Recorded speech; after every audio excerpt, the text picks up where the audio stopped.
বিশেষকৈ প্ৰবীণ ছাৰৰ লগত আহি কিছুমান বস্তু দেখি সঁচাকৈ আচৰিত হৈছোঁ। প্ৰবীণ ছাৰ মানে মুখা শিল্পৰ লগত জড়িত। এয়া আমাৰ মাজুলীৰ বিখ্যাত মুখা শিল্প যে, এই মুখা শিল্পখিনি মানে ছাৰে নিজ হাতে তৈয়াৰ কৰে।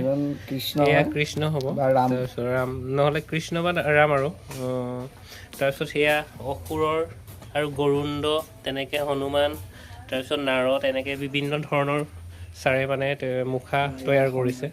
লগতে গুৰুআসন মানে ছাৰে তৈয়াৰ কৰে। ইয়াত বৰ ধুনীয়াকৈ মানে নিজেই বনাইছে, নিজ হাতেৰে ইমান ধুনীয়াকৈ বনাইছে। আপোনালোকৰ যদি দৰকাৰ হয় ছাৰৰ লগত যোগাযোগ কৰিব। লগতে ছাৰৰ সৃষ্টিশীল যিবোৰ চাওক, এয়া ট্ৰফিৰ পৰা আৰম্ভ কৰি বিভিন্ন মমেণ্টৰ আৰম্ভ কৰি মানে ছাৰৰ ঘৰত এটা বিহু দল মানে আছে, আমাৰ জেং বিহুৰ দল আছে। ৰং চেনেলত প্ৰথম স্থান হৈছিল আৰু যোৰহাট কেন্দ্ৰীয় ৰঙালী বিহুটো ছাৰহঁতৰ ঘৰৰ পৰিয়ালৰ প্ৰথম স্থান অধিকাৰ কৰিবলৈ সক্ষম হৈছে।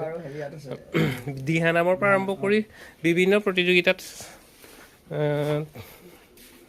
ভাগ লয়। এইখিনি আৰু আমি দেখি আচৰিত হৈছোঁ। আৰু গোটেই ছাৰৰ ঘৰৰ পৰিয়ালখিনি সাংস্কৃতিকৱান হয়।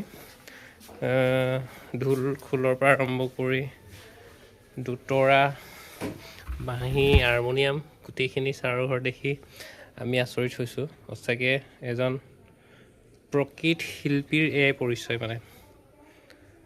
বাকীখিনি আমি এতিয়া